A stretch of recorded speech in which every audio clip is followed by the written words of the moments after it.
You've been grinding. You've been putting in the work, skipping things you didn't need, and you've built up your first $1,000 that you can actually invest. Don't let anyone confuse you about what to do with it. There's an entire industry designed to make investing feel complicated, so you pay people to manage it for you. The actual right answer for most people is clear, boring, and extremely effective. Here it is. Welcome to Off Clock Hustle. A lot of content on this channel focuses on making money, side hustles, service businesses, freelancing, digital products. Today, we're talking about the other half. What to do with the money you make so it grows into something over time, instead of just passing through your hands. Because grinding to generate income and then not investing any of it means you're always dependent on active work. The people who actually build wealth combine income generation with consistent investing, and the compounding over 10 to 20 years is where the real life-changing numbers come from. Here's the clear guide to getting started with your first $1,000. This is step 0 before a single dollar goes into any investment account. If you have high-interest debt, meaning anything above 7 to 8% interest rate, eliminate that first. Credit cards especially. Most credit cards in 2025 carry 22 to 28% APR. The math is unavoidable. If your credit card is charging you 24% and your investments are returning 10% historically, you are losing 14% every year you carry that balance. There is no investment that reliably beats a 24% guaranteed return. Paying off the card is paying yourself 24% guaranteed. That's the best trade available to you. Low-interest debt.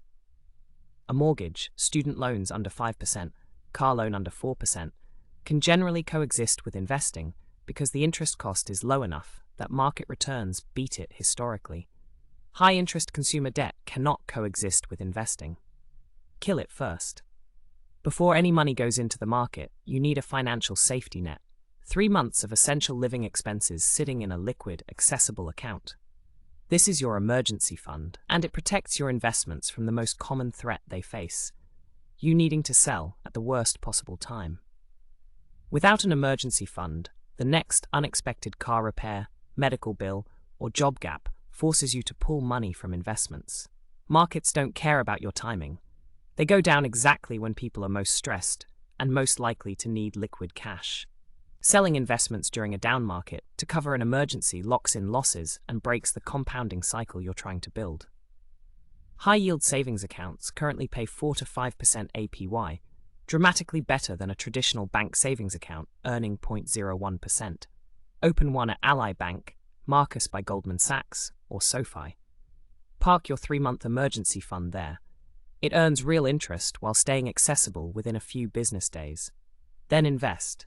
Before putting money into a standard taxable brokerage account, use every available tax advantage the government offers you. These advantages are significant, and most people either don't know about them or underutilize them. Roth IRA. If your income is under the contribution limit threshold, a Roth IRA lets you invest after-tax dollars today, and all growth is completely tax-free, forever. When you retire and start pulling from this account, you pay 0 taxes on any of it. In 2026, you can contribute up to $7,000 per year. Your first $1,000 should go into a Roth IRA if you're eligible. Open one at Fidelity, Vanguard, or Schwab. It takes 20 minutes online, and there's no minimum balance required to start. 401k with employer match. If your employer offers a 401k match, contribute enough to get the full match before doing anything else. If your employer matches 50 cents on every dollar up to 6% of your salary, that's a guaranteed 50% return on that contribution before any market movement. A 100% match is literally free mon. EI. No investment opportunity on earth beats it. Not capturing the full employer match is leaving part of your compensation on the table. Solo 401k or SEP IRA for self-employed income. If you have consistent side hustle income, these accounts let you shelter a large portion of that income from taxes. A solo 401k lets you contribute up to 100% of your self-employment income, up to $23,000 as an employee contribution, plus up to 25% of net self-employment income as an employer contribution. These numbers are significant for serious side hustlers. This is where most beginners get paralyzed by too many options. Individual stocks, crypto, sector ETFs, bonds, REITs, options, and either make poor choices or delay starting entirely. Here is the clear, simple answer that the data supports. Index funds are the right answer for almost everyone starting out. Specifically, a total US stock market index fund or an S&P 500 index fund. Both Fidelity and Vanguard offer these, with fees of essentially zero. Here's why index funds beat almost every alternative for new investors.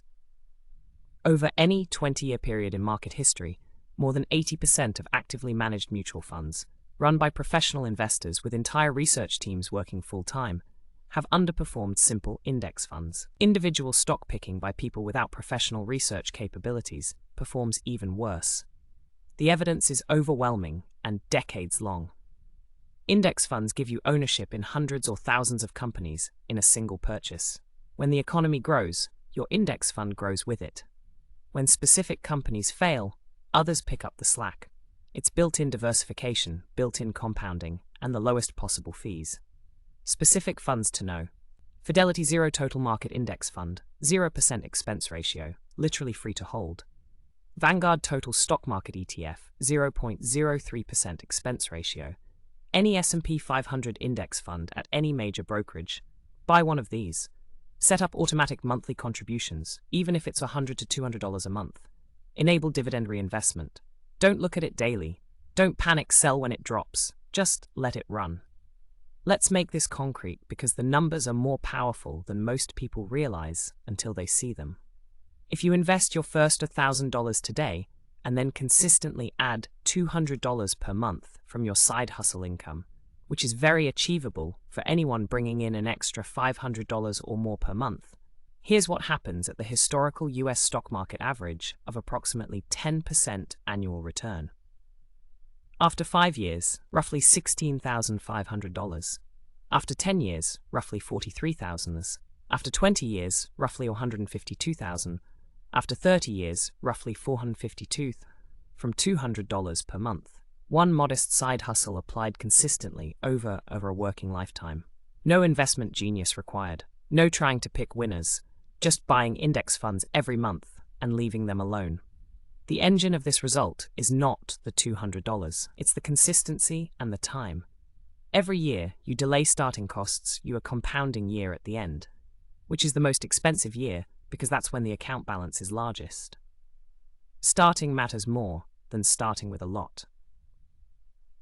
Crypto as a starting investment. Cryptocurrency is highly speculative, meaning you can lose a significant portion or all of what you put in without any business failure being involved. Just market sentiment shifting. It belongs only in a diversified portfolio where you can genuinely afford to lose 100% of the allocation without affecting your financial stability. It is not a starting investment vehicle for someone with $1,000. Waiting until you know more. The perfect time to start was years ago. The second best time is now. Analysis paralysis about the right entry point or the right stock is one of the most expensive mistakes in personal finance. Just buy the index fund and start. You'll refine your approach over time, but the compounding starts when you start. Selling during market downturns, markets decline periodically, sometimes sharply. This is normal, it has always happened, and it has always recovered. Selling during a down market locks in losses and takes you out of the recovery. The right move during a market dip for a long-term investor is to keep buying. Dips are discounts. Treat them as such. Chasing hot investments. Every few years, there's a category that everyone says is the guaranteed opportunity of a generation. .com stocks, subprime real estate, cannabis stocks, crypto, meme stocks. Almost every can't-lose trend of a generation underperforms boring index funds over the following decade. Don't chase. How to invest your first $1,000. Eliminate high-interest debt first. Build a 3-month emergency fund in a high-yield savings account. Open a Roth IRA. Buy a total market index fund. Set automatic monthly contributions and leave them running. Repeat every month until you retire. It's not exciting. That's the point. Boring, consistent, and proven. That's what actually works. Here's the thing nobody tells you when they're explaining compound interest charts. The math only works if you stay in the market. Most retail investors underperform the index they're invested in, not because they picked bad funds, but because they panic sold during downturns and bought back in after the recovery. They tried to time the market, and they were wrong. The investor who bought S&P 500 index funds in September 2008, just before the financial crisis peak, and did nothing for 15 years, would have turned $1,000 into approximately $4,500, despite that terrifying crash. The investor who sold in February 2009 at the bottom and bought back in when it felt safer, perhaps in 2011 or 2012, turned that same $1,000 into far less. The market math is undefeated. Human emotion is the variable that breaks it. The practical application of this: set automatic contributions.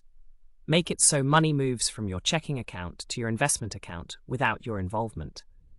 You can't panic sell when you've removed yourself from the transaction decision loop. Automation is the behavioral hack that makes disciplined investing possible for regular humans who have emotions. And remember, time in the market beats timing the market every single time. The best investment day is today. The second best is tomorrow. The worst is never. A question a lot of people have when they're just starting out: should I invest my extra money, or should I use it to build a side hustle?